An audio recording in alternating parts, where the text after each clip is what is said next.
Hello everyone, welcome to money Mantri live trading session. आज 26 मई है। आज मैंने रिलायंस इंफ्रास्ट्रक्चर में 382 क्वांटिटीज खरीदी हैं। इसको मैंने दो हिस्से में खरीदा। पहली बार जब मैंने इसमें एंट्री ली तो मेरा जो प्राइस था वो 306 के आसपास था।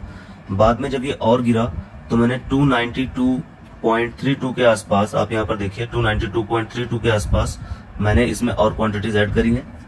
मेरी कोशिश है कि मैं इसमें एक मोमेंटम ट्रेडिंग करूं। आज इस शेयर का ओपन प्राइस 306 रुपए 90 पैसे था, हाई गया 308 रुपए 90 पैसे। उसके बाद अचानक ही ये शेयर गिरना शुरू हो जाता है। 287 का लो बनाया इसने। और यहाँ पर मार्केट में प्रेशर भी है। सेलिंग प्राइस बहुत ज्यादा जो है, सेलिंग क्वांटिटी भी प्रेशर है, बाइंग क्वांटिटी बहुत ज्यादा कम है। तो जब मैंने शेयर में एंट्री लिया तो मेरा 2 से 2,500 रुपए के आसपास का लॉस दिखा रहा था। देखिए, मैं मोमेंटम ट्रेडिंग करके कोशिश करूंगा इसमें लगभग अपने टोटल कैपिटल का 5 से 7% प्रॉफिट जनरेट करूं। इस सारी कहानी के पीछे ट्रिगरिंग फैक्टर क्या है वो भी मैं आपको दिखा देता हूं। आज मॉर्निंग में जब मैं किसी नए ट्रेड की तलाश में एनालिसिस कर रहा था तो मेरे हाथ लगी रिलायंस इंफ्रास्ट्रक्चर की ये पीडीएफ। इसमें कंपनी ने बताया कि कैसे इन्होंने अपना डेप्ट लगभग 0 कर दिया है। मैंने इनकी पीडीएफ में सिर्फ 2 ही लाइन पर फोकस किया और वही मेरे लिए ट्रिगरिंग फैक्टर बनता है कि मैं इस ट्रेड में ज्यादा से ज्यादा अमाउंट इन्वेस्ट करूं आज के लिए। इस पीडीएफ में 2 लाइन्स ऐसी थी जिन्होंने मेरा बिल्कुल से इरादा बना दिया कि इस ट्रेड में आज मुझे एंट्री लेनी ही है। पहली लाइन ये है कि इनका जो कंसोलिडेटेड नेटवर्थ है वो लगभग 70% बढ़ चुका है। 2024 में 31 मार्च के फाइनेंशियल ईयर जब क्लोजिंग टाइम था तब ये नेटवर्थ थी इनकी लगभग 8,428 करोड़, लेकिन अभी 2025 में ये बढ़ चुकी है और हो गई है 14,287 करोड़। दूसरा ट्रिगरिंग फैक्टर, ये 0 दिख रहा है आपको, ये बहुत बड़ी चीज है इस कंपनी के लिए, क्योंकि रिलायंस इंफ्रास्ट्रक्चर बहुत सालों से कर्ज से परेशान थी और इन्होंने अब यहाँ पर एक बहुत बड़ी स्टेटमेंट दे दी है कि इनका जो स्टैंड अलोन नेट डेब्ट है बैंक से और एफआईआई से वो 0 हो चुका है। इस रिपोर्ट में और भी बहुत सारे पॉजिटिव्स हैं, लेकिन उस पर डिस्कस करने का कोई मतलब नहीं है। जब ये 2 बड़े पॉजिटिव हमारे सामने हैं तो ये सीधा आपको इशारा कर रहे हैं कि आपको ट्रेड में एंट्री लेनी है और प्रॉफिट बुक करना है। आप इस ऑर्डर सेक्शन को ध्यान से देखिए। यहाँ पर जो ऑर्डर्स हैं वो सेलिंग के हैं, यहाँ पर बाइंग के हैं। बीच बीच में आपको इस सेक्शन में बहुत बड़ी बड़ी क्वांटिटीज उठती हुई दिखाई देंगी। आप देखते रहिए, यही सारा गेम है। जैसे 7,000 यहाँ पर गया, 6,000 एक गया, 12,000 कुछ जाएगा। तो यही सारा गेम है कि यहाँ पर प्रेशर डेवलप किया जाता है। जब भी किसी शेयर में अच्छी न्यूज आती है यहाँ पर प्रेशर डेवलप होगा और उस प्रेशर को यहाँ पर रिलीज करवाएंगे खुद ही उस शेयर को बाय करके।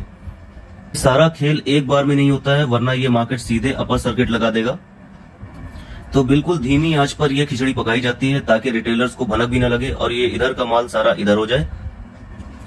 रिटेलर एग्जैक्ट डिप कभी नहीं पकड़ सकता है, इसीलिए जब भी किसी अच्छे शेयर में घुसने का मौका मिले तो आपकी कोशिश ये होनी चाहिए कि आप थोड़ा थोड़ा पैसा उसमें इन्वेस्ट करें। जैसे आज इस शेयर में मैंने लगभग 306 रुपए कुछ पैसे पे पहली एंट्री ली, उसके बाद 298 के आसपास दूसरी एंट्री ली, फिर उसके बाद 292 के आसपास, फिर 289 के आसपास। इतनी किस्तों में इन्वेस्टमेंट करने के बाद भी मैं डिप नहीं पकड़ पाया, क्योंकि जो लो डिप बना है आपका 287 है, क्या पता इससे नीचे भी जाके 286 का डिप बन जाए। लेकिन मुझे बस ये क्लियर है कि हाँ, इस शेयर में उछाल आएगा और वो उछाल क्यों आएगा उसके फैक्टर भी हमने डिस्कस कर लिए हैं। जब ये मार्केट गिरना शुरू हुआ तो यहाँ पर सिर्फ 1 लाख के आसपास की बाइंग हो रही थी और 13 लाख का सेलिंग प्रेशर था। फिर ये धीरे धीरे 2 लाख हुआ, फिर उसके बाद 3 हुआ, अब ये 4 हो गया। मुझे उम्मीद है कि मेरा ये शेयर आज मंडे 26 मई के दिन मैंने जो बाय किया है ये ट्यूसडे टू वेडनेसडे की मॉर्निंग तक जरूर एग्जीक्यूट हो जाएगा, क्योंकि जैसे जैसे लोगों को पता चलता जाएगा कि हाँ इस शेयर में इतनी बड़ी न्यूज आई है तो वो मोमेंटम करेंगे, मोमेंटम का फायदा उठाऊंगा और मैं एग्जिट ले लूंगा। बाकी की अपडेट के साथ इस वीडियो को कंप्लीट करके मैं अपलोड करूंगा। आज 29 मई है। 26 मई को मैंने जो रिलायंस इंफ्रा का ट्रेड लिया था वो 3 दिन में स्विंग ट्रेड मैंने एग्जीक्यूट कर दिया है। मेरा एग्जिट प्राइस 313 रुपये 35 पैसे का है, जबकि आज का जो हाई है वो 3 रुपये 21 पैसे का गया है। आज सुबह का मार्केट काफ़ी पॉजिटिव था तो मैंने अपना ऑर्डर प्राइस 323 रुपये लगाया, लेकिन आज का हाई 321 ही गया और 2 रुपये की वजह से मेरा ये ट्रेड एग्जीक्यूट नहीं हो पाया। उसके बाद आफ्टरनून में मैंने देखा कि ये जो मार्केट सेंटीमेंट है नेगेटिव होता जा रहा है, तो मैंने मार्केट के मूड को देखते हुए अपने ऑर्डर प्राइस को चेंज किया और उसको लगाया 313 रुपये 35 पैसे, जो कि मार्केट बंद होने के 10 मिनट पहले एग्जीक्यूट हो गया। आज मैं अगर इस शेयर से 321 के रेट पे भी एग्जिट लेता तो मुझे इस ट्रेड में 3,000 रुपये का और प्रॉफिट मिलता। मैंने इस ट्रेड से एग्जिट लेना इसलिए बेहतर समझा क्योंकि कोरोना के केसेस भी काफ़ी आ रहे हैं और जब भी आपने नोटिस किया होगा कोई भी बड़ा नेगेटिव न्यूज़ जो भी बाहर निकलती है वो हमेशा थर्सडे के बाद मतलब फ्राइडे के रात में या फिर सैटरडे या संडे को ही सामने आती है और हमारे पास फिर मंडे का वेट करने के अलावा और कोई ऑप्शन नहीं रहता है। आज ही मैंने कुछ और ट्रेड से भी एग्जिट लिया है, जैसे कि आप देख सकते हैं यहाँ पर कैस्ट्रॉल इंडिया और इंडसइंड बैंक। जल्दी से मैं इनके प्रॉफिट आपके साथ डिस्कस कर लेता हूँ। रिलायंस इंफ्रा में मेरी जो टोटल क्वांटिटी थी 382 थी, बाइंग प्राइस 292 रुपये 32 पैसे था और सेलिंग प्राइस 313 रुपये 35 पैसे। अमाउंट वाइज जो इसमें प्रॉफिट हुआ है 8,033 रुपये 46 पैसे का हुआ है, परसेंटेज वाइज 6.71% के आसपास।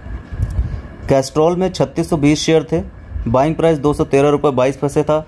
जो बाइंग अमाउंट की कैपिटल लगी थी वो 7,71,856 रुपये के आसपास लगी थी और इसको मैंने सेल किया है 219 रुपये 77 पैसे पे और सेलिंग अमाउंट जो निकल के आया है कैपिटल का वो 7,95,567 रुपये 4 पैसे है। इसमें जो टोटल प्रॉफिट बुक हुआ है वो है 23,711 रुपये और परसेंटेज वाइज 2.98%। इंडसइंड में 35 क्वांटिटी थी, बाइंग प्राइस 799.10 था। टोटल जो अमाउंट लगा था इसमें वो लगा था 27,968.5 का और सेलिंग प्राइस 820 का था। प्रॉफिट जो इसमें जनरेट हुआ है 731 रुपये 50 पैसे का हुआ है, परसेंटेज वाइज 2.54%। इन तीनों ट्रेड में हमारी जो टोटल कैपिटल इन्वेस्टेड थी वो 9,11,491 रुपये 14 पैसे की थी, जिसमें हमने टोटल प्रॉफिट जो जनरेट किया है 32,475 रुपये 96 पैसे का जनरेट किया है, जो कि टोटल कैपिटल इन्वेस्टेड का 3.56% है, जो कि ट्रेडिंग के लिहाज से ठीक है। देखिए, जब भी हम 10 लाख 12 लाख की कैपिटल दांव पे लगाते हैं तो ये कोई तुक्का नहीं होता है, इसके पीछे रिसर्च होती है। बहुत सारी चीज़ों को नज़र में रखकर हम इतना हैवी अमाउंट इन्वेस्ट करते हैं या फिर ट्रेड करते हैं। सारे वीडियोस आपको सिर्फ ट्रेडिंग सिखाने के लिए और समझाने के लिए है। ये सारे शेयर्स के नाम या फिर वीडियोस आपको कोई रिकमेंडेशन नहीं है कि आप कल जाके इनमें से कोई भी शेयर खरीद लें। ना ही हम कोई सेबी रजिस्टर्ड एडवाइज़र हैं, तो आप किसी सेबी रजिस्टर्ड एडवाइज़र की सलाह लें अपने इन्वेस्टमेंट से पहले। एक दिन में 32,000 33,000 का प्रॉफिट जनरेट करने के पीछे बहुत ज़्यादा मेहनत है, काम को सीखते रहने की ललक है और जज्बा है कुछ कर गुजरने का। आप भी अगर ट्रेडिंग सीखना चाहते हैं, वैल्यू इन्वेस्टिंग सीखना चाहते हैं, फाइनेंशियल एजुकेशन की अवेयरनेस हासिल करना चाहते हैं, तो आपके लिए मनी मंत्री हमेशा हाजिर है। सब्सक्राइब के बटन पर ज़रूर क्लिक करें। हमारी वीडियोस से अगर आपको कुछ भी सीखने को मिल रहा है तो हमारे चैनल को लाइक करें, शेयर करें और उस पर कमेंट ज़रूर करें। Thank you.